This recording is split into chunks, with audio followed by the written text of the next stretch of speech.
Vamos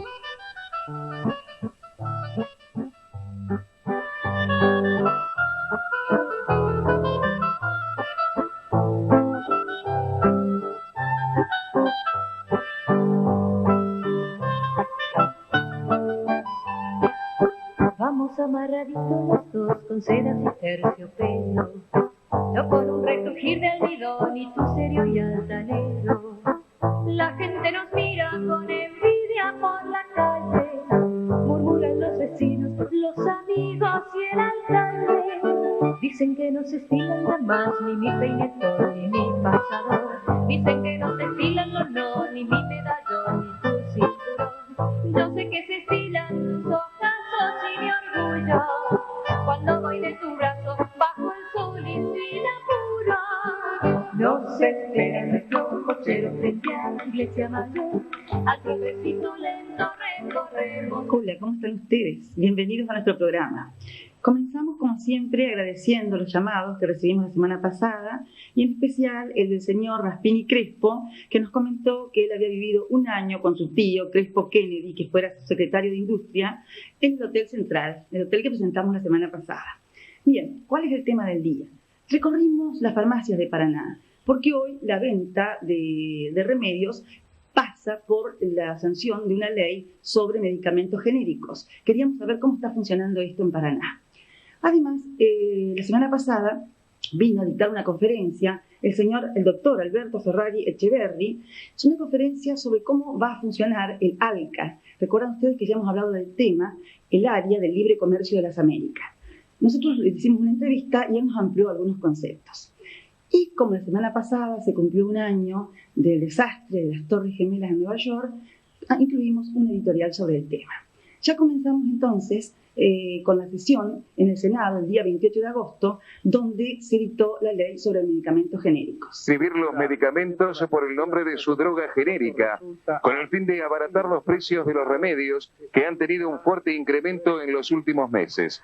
La sanción del proyecto contó con un amplio respaldo del justicialismo, el ARI, el radicalismo, Polo Social, Frente para el Cambio, los partidos provinciales, y solo anunciaron su voto negativo Marta Alarcia y se abstuvieron los legisladores de Autodeterminación y Libertad.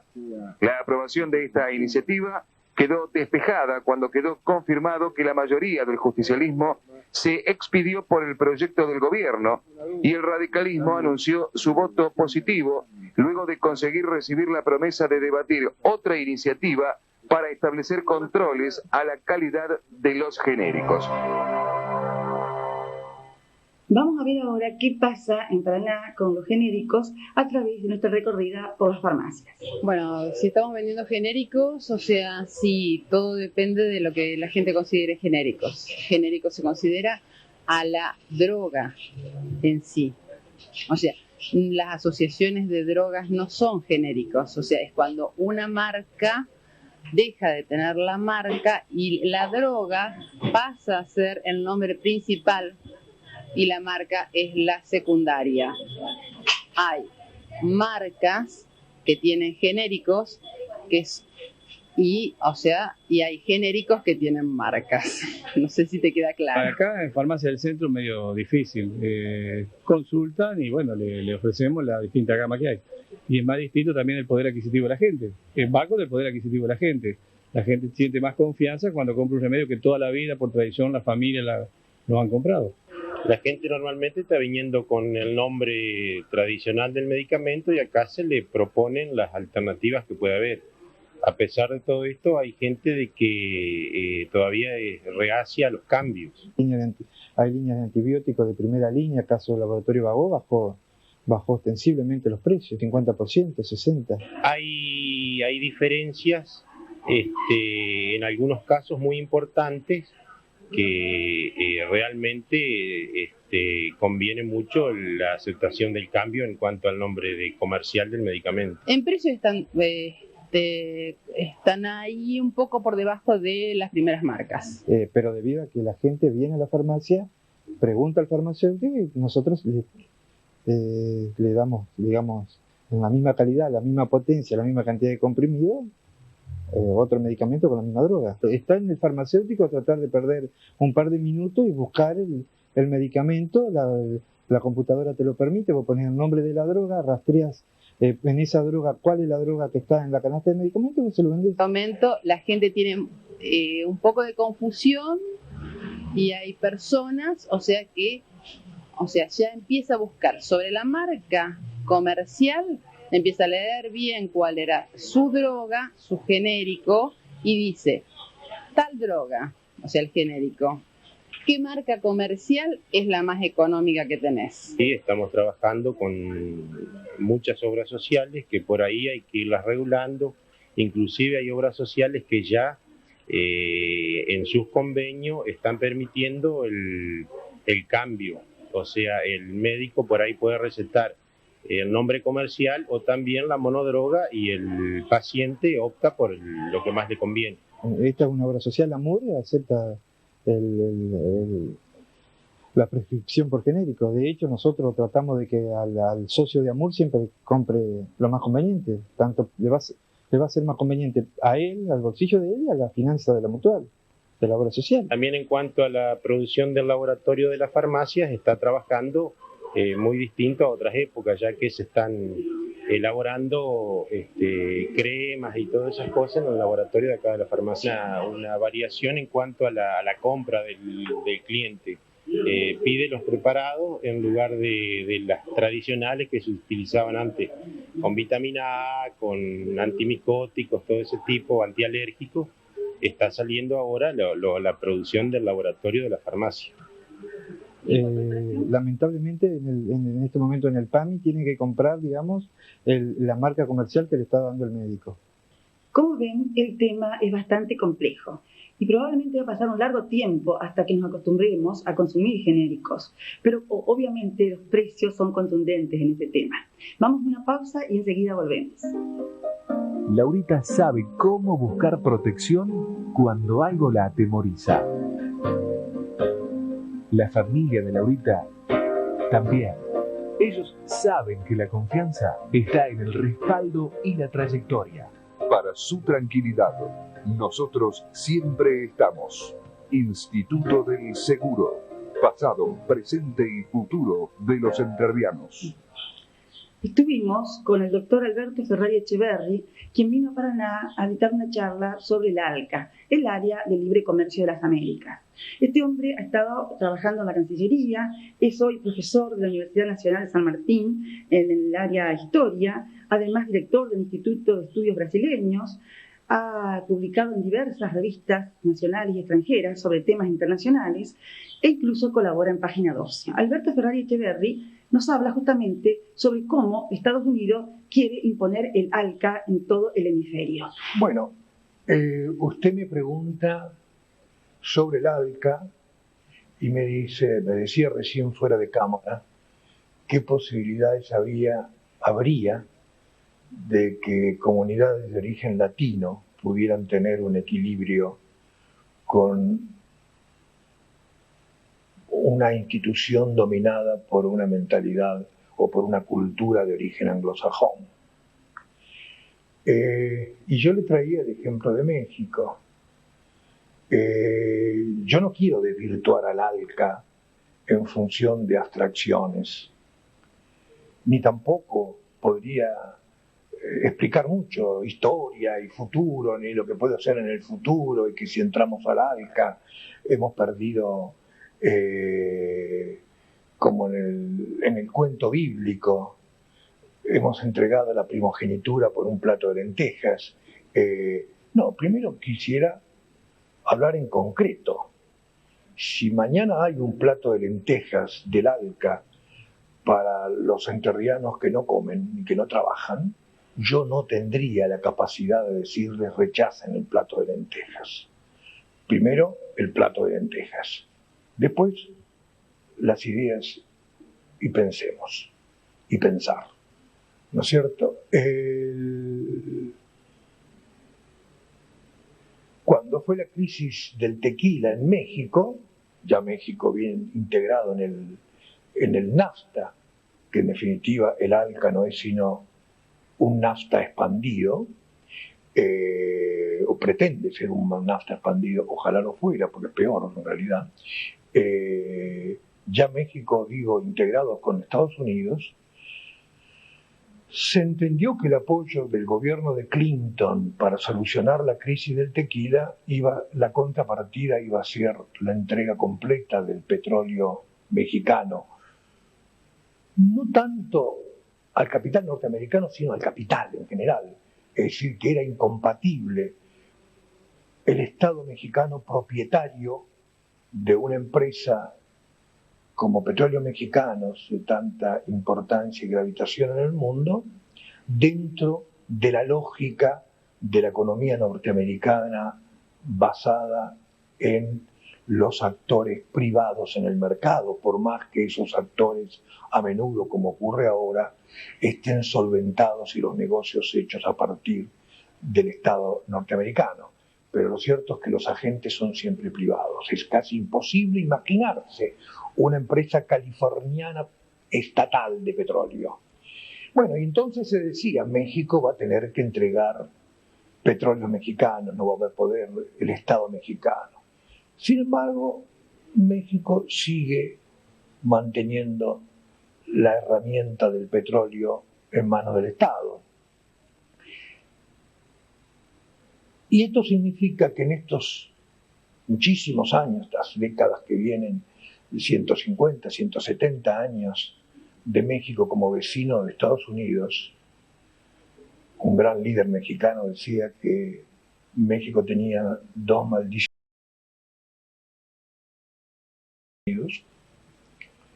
Otro líder mexicano decía que no había ningún general mexicano que pudiera resistir un cañonazo de $1 millón, del siglo XIX.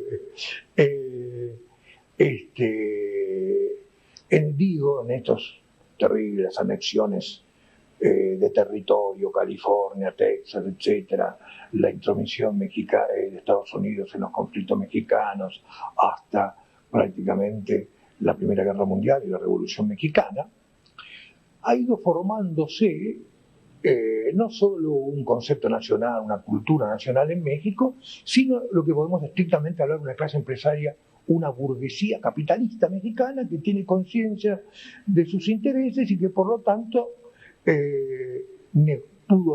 puede negociar.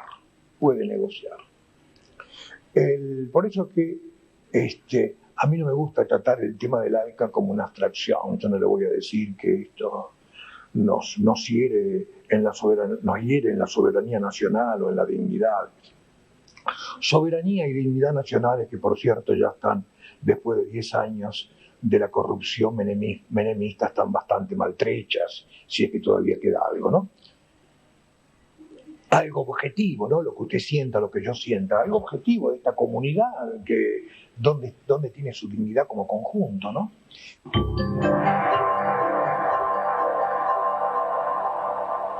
Enseguida continuamos con la entrevista, pero hacemos un breve corte para recordar la catástrofe relacionada con la caída de las Torres Gemelas en Nueva York el 11 de septiembre del año pasado. Solo tomamos un editorial de un canal de cable que nos pareció que daba una información mucho más completa que el dar nada más que el hecho puntual. ¿La vemos? Estados Unidos tiene una trayectoria en la cual no titubeó en violar todas las normas y derechos internacionales. Tampoco la ética ni la moral fueron obstáculos cuando lo consideró necesario. Ni se privó de los genocidios instantáneos o extendidos en el tiempo. Hiroshima o Nagasaki costaron cientos de miles de víctimas inocentes, ajenas a los hechos, que en unos segundos se volatilizaron. En Vietnam, no se sabe bien cuántos vietnamitas murieron, pero se manejan cifras de más de 1,5 millones de civiles. Aldeas enteras fueron quemadas con bombas napalm, sin discriminar jóvenes guerreros, ancianos o niños. Estados Unidos participó directa e indirectamente de actos de debilitamiento de gobiernos o derrocamiento directo de los mismos. Sus agentes, junto a los cipayos, participaron en atentados, asesinatos, conspiraciones o motines. Nuestro país fue reiteradas veces víctima de esos atropellos y esta padeció el apoyo del país del norte a los aliados ingleses. El hundimiento del Belgrano viejo barco de 40, por un submarino nuclear. No fue un acto genocida, cometido al amparo y con la complicidad de Estados Unidos. Irónicamente, el 11 de septiembre era el aniversario del bombardeo de la Casa de la Moneda en el cruento golpe que acabó con la vida de Salvador Allende y miles de chilenos. Fue Estados Unidos, ajeno a todo esto. No lideró el Plan Cóndor, no participó de los golpes militares de la década del 70 en América Latina. Desde hace años, Estados Unidos quiso ocupar un lugar de liderazgo en el mundo. Desaparecida la Unión Soviética, en lugar de asumir el rol de líder político, se transformó en el sheriff del mundo. No eligió la opción de la conducción política, tal vez porque sin Rusia era como un gobierno sin oposición. Entonces, quedó en una posición dominante que enrostró permanentemente al resto del planeta. Cuando un país se coloca en una posición imperial de dominación ostensible, puede generar consecuencias imprevisibles. Hoy Estados Unidos se ve vulnerado paradójicamente por una persona. Sí, un hijo propio, descarriado y enloquecido. Bin Laden es un hombre con formación occidental y mentalidad musulmana, pero se adiestró y trabajó en la CIA. Estados Unidos le enseñó a violar garantías, a operar en países extranjeros. Se generó una mezcla diabólica. El know-how de los servicios americanos, con muchos contactos, seguramente conexiones locales, financiamiento propio y una cultura ajena y extraña donde la vida no tiene valor. La ofrenda de la propia vida, cegando a otras, es un honor, un pasaporte a la inmortalidad. Seguramente las consecuencias serán muy malas para todos, pero allí es donde uno espera algo difícil, que el país del norte, por su propio futuro y el de la humanidad, revise su rol en el mundo y deje a John Wayne para el pasado cinematográfico. Lo poco que ha dicho Bush hasta ahora es para alarmarse. Perseguirá a los malvados, los erradicará de la tierra, porque el país pacífico se vuelve feroz cuando la atacan. Si en lugar de revisar la historia y la política internacional de Estados Unidos, vuelve a confundir liderazgo con imperio, o es comparte mentira con verdad, y por encima de ello se confiere el atributo de definir quiénes son buenos y los malos, la humanidad enfrentará horas oscuras. Solo queda alguna esperanza depositada en la sensatez de algunos líderes políticos europeos que ubiquen al gran cowboy americano. Desde esta editorial, nuestras más sinceras condolencias para todos aquellos que sufrieron la pérdida de seres queridos en esta nueva escalada de una civilización enloquecida.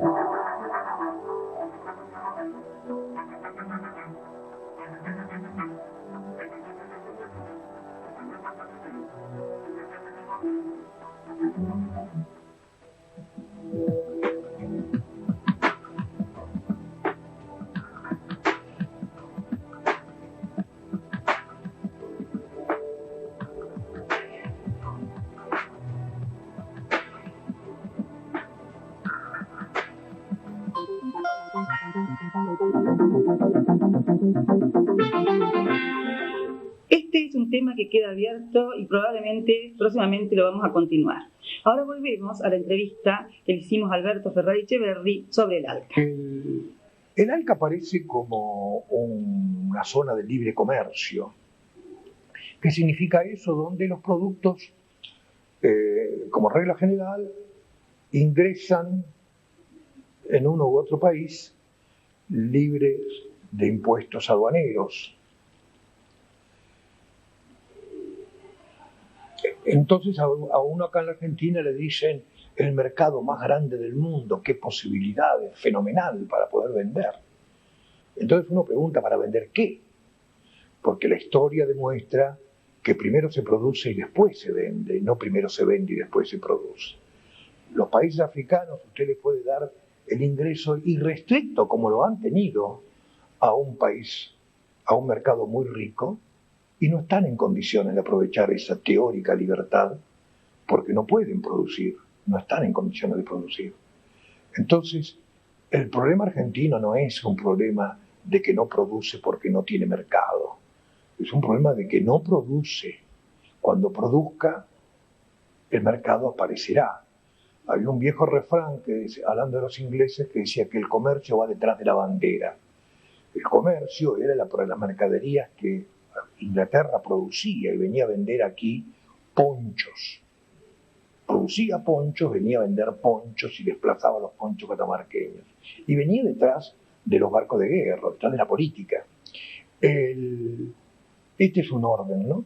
Entonces, yo creo que este ALCA nosotros tenemos que verlo hoy, en lo inmediato, para el señor que no tiene trabajo, para el señor que no come, para este fenómeno tan espantoso que es la Argentina actual, de un país con una tremenda capacidad de producir alimentos, que su gente se muere de hambre. Y este no es un problema moral. Que la gente se muera de hambre no es un problema que yo lo digo en términos morales, lo digo en términos concretos y productivos. Dentro del sistema capitalista en el que vivimos, dentro del capital, la principal obligación de una economía capitalista, de sus actores, de sus empresarios, es dar de comer a su gente, a la gente, a lo que se llama el proletario, que no tiene otra cosa que su fuerza de trabajo para vender y no tiene... El salario no es sino el elemento necesario para su reproducción. Cuando un sistema capitalista está matando a su gente, no solo es un genocidio jurídico y humano, sino además es un suicidio como capitalismo, porque la riqueza sale del trabajo. ¿Ok? Entonces, cuando yo digo esto, lo que quiero decir es que en esta situación, a este señor que no come, yo le tengo que decir qué le puede dar el ALCA. Si el ALCA le da el plato de lentejas, yo no le puedo decir en el futuro usted va a perder la primogenitura. Él necesita el plato de lentejas, el trabajo, comer. Entonces, ¿qué le podemos nosotros? Digo, con el ALCA van a venir los productos norteamericanos acá, van a ingresar libremente. Ajá. Y los nuestros van a ingresar allá. Ajá. ¿Y qué es lo que podemos vender nosotros allá? Lo que estamos vendiendo hoy. Pero resulta que hoy, concretamente, Estados Unidos, porque en realidad el ALCA es el seudónimo de Estados Unidos, es el nombre de guerra, el nombre de batalla. Y esto vale en primer lugar para Entre Ríos. La Argentina, en su recuperación económica, en buena medida tiene que descansar, o debería apuntalar a sus economías regionales. Sus economías regionales, la agricultura regional, la agroindustria regional, es una actividad muy generadora de empleo directo o indirecto, de mucha actividad, y una de ellas, una de las 4 producciones típicas de las economías regionales argentinas, es el arroz. El arroz ha transformado a Entre Ríos, como también transformó buena parte de Uruguay, transformado a Entre Ríos, le ha dado un nuevo sentido a la colonización agrícola, ha reemplazado el papel que en alguna época tuvo el lino, y se abrieron mercados. Yo tuve la oportunidad, siendo presidente de la Junta de Granos, de abrir el mercado de Irán. La primera venta de arroz entrerriano que se hizo a Irán, tuve yo el privilegio de hacerla en compañía de las cooperativas entrerrianas. O sea que primero se produjo, después se abrió el mercado. Es un buen ejemplo. Hoy, un chacarero entrerriano de arroz necesita $500 por hectárea de inversión por año para producir arroz. O sea, no es simplemente una renta del suelo, no es la tierra que usted espera que llueve, que venga. No, es una actividad agroindustrial. Esos $500 significan mucha otra actividad, mucho valor agregado que está puesto allí y que después va a salir en forma de arroz, que a su vez va a generar otra serie de cadenas de trabajo y de valor. Pues bien, el chacarero hoy calculo que debe andar en los $80-90 lo que cobra por tonelada de arroz cáscara puesto en la tranquera de la chacra. Eso mismo cobra es lo que percibe un agricultor americano de arroz. Pero sobre esos 80, 90 dólares que le paga el comerciante, el exportador, el americano cobra además 130, 140 dólares más cash que le da su gobierno. O sea que hoy el agricultor americano, si para los 90 dólares de arroz cáscara en tranquera, el arroz elaborado, con la pérdida que significa la elaboración, el agregado, que es el arroz elaborado, de exportación vale 200 dólares. El chacarero americano cobra más que eso, 230, 240 dólares por los subsidios de su gobierno. Por lo tanto, el arroz de Entre Ríos está condenado a un golpe por lo menos terrible por Estados Unidos y por lo tanto por el ALCA. Y si yo le diría entonces, no hay plato de lentejas, al contrario, si hoy comes un plato de lentejas por día, con el ALCA probablemente coma la mitad.